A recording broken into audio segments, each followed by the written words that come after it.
Oh Mattia, ma che gol hai fatto? Ah sì, dai, è andata bene, ho fatto gol, ho cercato tutta la partita e alla fine è venuto nel momento più importante, sono felice. Adesso aspettiamo dei gol da 20 centimetri perché hai fatto un gol pazzesco a richignata, no? A Pinco Palla, e sei riuscito anche a fare una volée che per un soffio non è andata dentro, che te l'ha anzi murata lui. Altre giocate, una spalla alla porta, no look, in stile Magic Johnson, perché se lo ricordo tu non hai l'età, però insomma giocate spettacolari che ti stanno uscendo perché sei in fiducia, stai bene.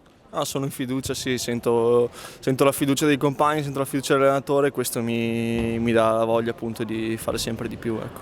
No, questa è una squadra poi che ha avuto, lo possiamo dire, i maroni di ribaltarli in un momento che era sotto contro una signora squadra, perché Forte Marmi è una signora squadra. Bassani in difficoltà senza un pezzo importante, però ha saputo girarla, poi legittimando il successo col volume di gioco e le occasioni. Ma sì, penso che la squadra veramente è riuscita a ritrovare le energie anche mentali e fisiche dopo anche una partita come quella di Grosseto e penso che oggi avevamo anche dentro qualcosa in più per dare una mano a Samu che era fuori, che secondo me per un'ingiustizia, e penso che abbiamo giocato anche con lui dentro cercando di fare pesare il meno possibile la sua assenza. Ecco. Senti, adesso questa squadra va a cuor leggero, ma sempre con la testa giusta a Trissino, nessuno si aspetta nulla, però cercate una prestazione gagliarda, provare a metterli in difficoltà, non si pretende l'esploit dell'andata, però si gioca sereni e vedere che mondo fa.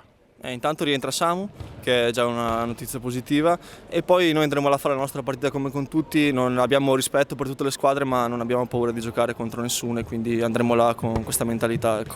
Ultimo pensiero che non è banale, il sesto uomo, curva meravigliosa, ha cantato dall'inizio alla fine, ma adesso forse sarebbe semplice cantare quando la squadra va bene, è stata vicina nei momenti in cui la squadra ha sofferto.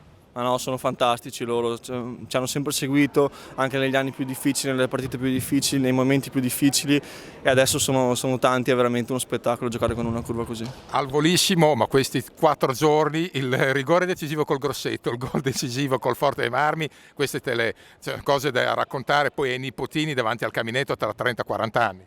Speriamo di avere qualcosa di più, ancora più importante da raccontare, sarebbe bello.